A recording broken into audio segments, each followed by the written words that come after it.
할렐루야. 새벽기도 오신 성도님들을 주님의 이름으로 환영하고 축복합니다. 제가 잠시 기도하고 하나님 말씀 나누겠습니다. 하나님 아버지 감사합니다. 새날을 열어주시고 오늘 우리에게 시간과 또 환경을 열어주심을 감사합니다.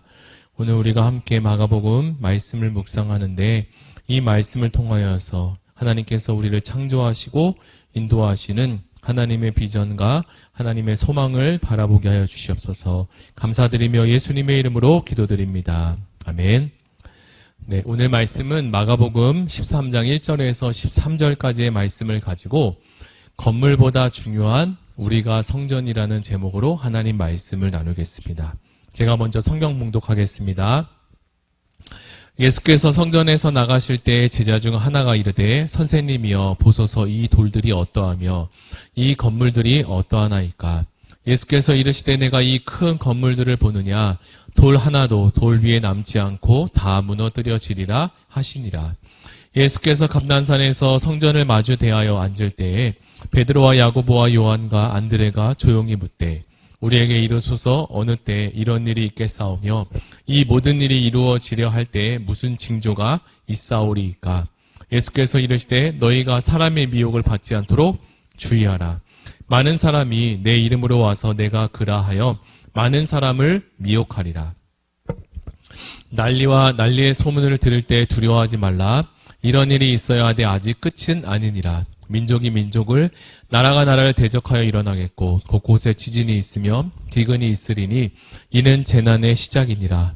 너희는 스스로 조심하라. 사람들이 너희를 공회에 넘겨주겠고 너희를 회당에서 매질하겠으며 나로 말미암아 너희가 권력자들과 임금들 앞에 서리니 이는 그들에게 증거가 되려 함이라. 또 복음이 먼저 만국에 전파되어야 할 것이니라. 사람들이 너희를 끌어다가 넘겨줄 때에 무슨 말을 할까 미리 염려하지 말고 무엇이든지 그때 너희에게 주시는 그 말을 하라. 말하는 이는 너희가 아니요 성령이시니라. 형제가 형제를 아버지가 자식을 죽는 데에 내주며 자식들이 부모를 대적하여 죽게 하리라.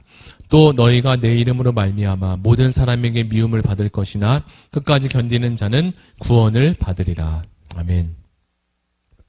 우리나라는 인구 절벽이라는 큰 문제 앞에서 고민도 해보고 또 더 좋은 대안들을 찾고 만들려고 노력하고 있습니다. 그러나 수년째 이렇게 많은 노력과 공을 들였음에도 출산율과 인구는 점점 줄어들고 있다는 사실입니다. 정부는 왜 이렇게 인구 문제와 출산율에 대해서 관심을 가지고 있을까요? 그것은 바로 인구 문제가 앞으로 다가올 미래와 직접적인 연관이 있기 때문입니다. 한 나라의 경제, 사회, 문화에 있어서 어느 정도의 인구수가 필요하고 또 다음 세대가 이전 세대의 복지를 감당하기 위한 밑바탕도 되어야 하기에 이 문제는 가정의 문제뿐만 아니라 국가의 문제가 아닐 수 없습니다. 이미 선진국들은 오래전부터 이 출산율에 대해서 고민을 하고 준비를 하면서 지금은 안정세로 많이 돌아선 것 같습니다. 이처럼 제가 서론에서 한국 대한민국의 미래에 대해서 잠시 이야기를 드렸는데요. 오늘 우리가 함께 읽은 이 마가복음 13장에서도 유대인들이 자신과 자신의 나라와 국가에 대한 미래에 대해서 궁금증을 가지고 예수님께 질문하는 이야기로 시작하고 있습니다. 예수님 당시에 팔레스타인에 살고 있는 유대인들은 자신들의 미래가 아주 궁금했습니다. 그 당시 전 세계는 이미 로마가 평화를 누리고 있는 시대였습니다. 특히 로마는 자기 나라에 대해서 대적하지만 않는다면 어느 민족이든 상관없이 어느 신앙이든 상관없이 인정해주고 유연한 정책을 피고 있었습니다. 그래서 유대인들은 로마로부터 상당한 자치를 인정받을 수 있고 그래서 평화가 유지되고 있는 것처럼 보였습니다. 그런데 유대인들은 지금의 이런 상황만으로는 도저히 만족할 수가 없었습니다. 유대인들이 자존심을 잠시 내려놓고 로마의 통치를 받으면 얼마든지 평화롭게 살 수 있지만 자존심을 내세우고 로마의 통치를 부인하고 벗어나게 된다면 전쟁이 일어날 가능성이 분명히 보였기 때문입니다. 이러한 상황 속에 끼어서 로마와 이스라엘 사이에 구세주인 이 메시아 대망 사상이라는 것이 있었습니다. 유대인들은 성경에 기록된 대로 언젠가는 메시아가 우리에게 와서 로마인들을 다 내쫓고 자신들이 나라인 이 이스라엘이라는 이 나라를 회복시켜 줄 것이라는 굳건한 믿음을 가지고 있었습니다. 유대인들은 이러한 기대에 부풀고 있었는데 그래서 그 미래가 언제쯤이 될런지 하는 관심 또한 많이 있었죠. 그러나 예수님은 이 유대인들이 생각하고 있는 이 메시아 사상에 대해서 그것은 잘못 생각하고 있는 것이다. 잘못 기대하고 있는 것이라 라고 말씀합니다. 유대인들의 출발은 물론 좋았지만 그들이 시간이 지나면서 하나님의 말씀을 붙들지 못하고 오히려 자신이 갖고 있는 민족적인 우월감과 자신들이 갖고 있는 이 자존심으로 똘똘 뭉쳐서 지금은 교만에 빠져 있었습니다. 오늘 본문에 보니까 예수님께서는 성전을 떠나 관람산으로 향하고 계셨는데요. 이때 성전 건물의 웅장함과 그리고 화려함 속에 감탄한 제자가 이 성전 건물에 대해서 예수님께 질문을 하고 있습니다. 이 돌들이 어떠하며 이 건물들이 어떠하니까? 예수님 당시 유대인들의 생각 속에서는 이 성전이 가장 중요한 것 중에 하나였기 때문입니다. 경건한 유대인들은 하나님이 종말에 대해서 이스라엘의 성전을 회복시키실 것이다라는 기대를 가지고 있었습니다. 그런데 이러한 생각을 하고 있는 유대인들을 향해 예수님은 오히려 돌 위에 돌 하나도 남기지 않고 성전은 무너질 것이다라고 말씀하시는 게 아니겠습니까? 제자들은 이 감난산에서 화려한 성전을 바라보면서 여러 가지 생각들에 잠겼습니다. 그러나 예수님은 이 웅장한 헤롯 성전은 당시의 모든 사람들이 보았을 때 매우 주목할 만했기 때문이죠. 헤롯 성전이 아무리 아름다워도 우주를 창조하신 하나님의 입장에서 보실 때는 하나님의 영광이 떠난 이 성전은 볼품이 없어 보였고 아무런 의미도 없었습니다. 그리고 하나님의 영광이 떠난 이 성전은 당연히 무너질 수밖에 없습니다. 우리의 신앙생활도 마찬가지입니다. 우리가 살아가면서 보이는 것에 많은 영향을 받기도 하는데요. 그리고 어떨 때는 보이는 것이 전부인 것처럼 생각하며 살아가기도 합니다. 그러나 보이는 세계보다 보이지 않는 영원한 세계가 있는 것을 우리는 알아야 합니다. 우리는 육체의 장막이 무너지면 보이지 않는 영원한 하나님의 나라로 들어갈 것이기 때문입니다.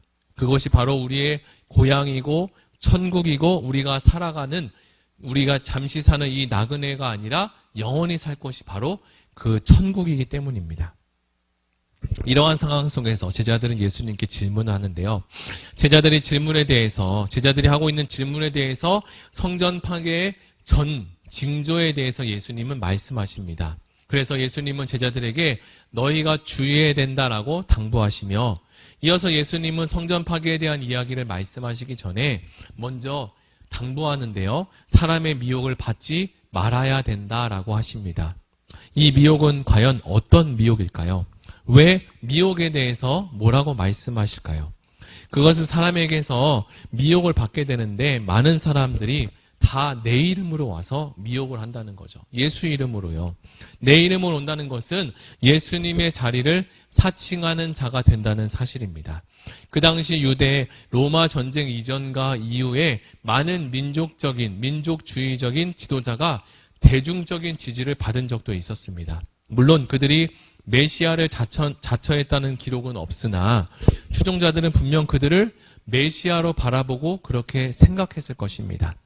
본문에서 예수님은 전쟁과 재난도 성전 파괴 때의 징조로 해석될 수 있다라고 말씀하십니다. 그런데 이러한 일이 있을 때 하나님의 백성이 두려워해야 할 필요가 없다는 것을 미리 말씀해주고 있어요. 그 당시 예수님 말씀하신 것처럼 마지막 때가 가까이 올수록 거짓 선지자의 미혹을 조심해야 된다라고 하십니다. 그러나 우리는 말씀으로 무장하고 그리고 성령의 인도를 구하면 우리에게 하나님께서 판단력과 분별력을 주시어 이러한 시기도 이 어려움 속에서도 지혜롭게 헤쳐나갈 수 있도록 도우신다는 사실을 우리는 확실히 믿고 있습니다. 많은 사람들이 말씀을 무장하지 못하여 이단에 넘어가 온 가족이 어려움을 당하는 것을 우리는 뉴스를 통해서도 잘 듣고 있습니다. 모든 시기마다 지나보면 어려운 시기가 있었고요. 어려움이 있었던 적도 많이 있었습니다. 예전을 생각해 보면 이 시기가 어떻게 헤쳐나가지, 이 시기가 어떻게 지나가지라고 고민에 빠졌던 적도 분명히 있을 것입니다. 그러나 그러한 시간들을 다 뒤돌아보면 그 시간들이 다 지나가고 지금 현재라는 시간에 와 있지 않습니까? 물론 우리가 어려운 가운데 살아가는, 지금도 어려운 가운데 살아가는 성도님도 분명히 계실 것입니다. 그러나 이 시간도 얼마 있으면 하나님의 은혜로 지나가게 될 것입니다. 그러므로 우리는 자만할 필요도 없고요. 너무나 많이 걱정할 이유도 없습니다. 오늘 있는 자리에서 최선을 다해서 하루를 살아가고 말씀과 기도로 무장하여 하루하루 시간 살아가면 하나님의 살아있는 하나님의 은혜로 살아가게 된다는 사실을 우리가 뒤돌아보면 또 알게 될 것입니다. 이제 말씀을 마무리하겠습니다. 제자들은 나라와 민족의 미래에 대해서도 걱정하며 건물로 지어진 성전을 의지하고 있었습니다. 우리에게는 이 건물보다 더 크신 예수님을 우리 마음에 그리고 우리 영혼에 모시고 있다는 사실입니다. 이제 우리 몸이 성전이 되어서 하나님이 성전이 되었다라고 말씀해 주시는데요. 우리가 몸과 마음을 거룩하게 가꾸어서 미래와 그리고 장래를 준비하는 의왕우리 교회 모든 성도님이 되시기를 소망합니다. 우리 다 같이 들은 말씀을 붙잡고 함께 기도하기를 원합니다. 하나님, 뉴스와 많은 소식들은 때때마다 우리를 불안하게 만들고 두렵게 만들기도 합니다. 그러나 하나님의 말씀은 우리에게 복된 소식이기에 우리를 구원하시며 희망과 소망을 주시는 능력이 되십니다. 우리가 함께 기도하기는 하나님을 향한 믿음과 소망과 사랑이 충만하기를, 제자들이 가진 믿음이 아니라 예수님께서 가지신 그 큰 믿음을 주여 나에게도 우리에게도 주옵소서. 다 같이 말씀을 붙잡고 함께 기도하시겠습니다. 사랑의 하나님 감사합니다. 오늘 마가복음 말씀을 통하여서 그 멋있는 아름다운 헤롯 성전을 보며 많은 사람들이 감탄했지만 그 성전이 돌 위에 돌 하나도 남기지 않고 다 무너지는 것을 보았습니다. 세상에 보이는 것들이 화려해 보이고 웅장해 보일지라도 보이는 것은 잠깐이요 보이지 않는 세계가 영원하다고 말씀하신 주님의 말씀을 의지하며 우리에게 주신 보이지 않는 성령님의 그 역사하심과 인도하심을 오늘 우리가 말씀을 의지하며 따라갈 수 있는 은혜와 하나님의 충만한 사랑하심이 우리에게 넘치게 하여 주시옵소서. 감사드리며 예수님의 이름으로 기도드립니다. 아멘. 우리 이 시간 두 번째 기도할 것은 이제 3월 마지막 주일에 있을 고난주간 특세와 부활주의를 위해서 함께 기도하기를 원합니다. 예수님이 무엇 때문에 고난받으셨는지를 깊이 묵상하며 골고다에 오르신 예수님의 사랑과 섬김의 감동과 도전이 되게 하옵소서. 다 같이 기도하시고 가지고 오신 개인 기도 제목 가지고 함께 기도하시겠습니다.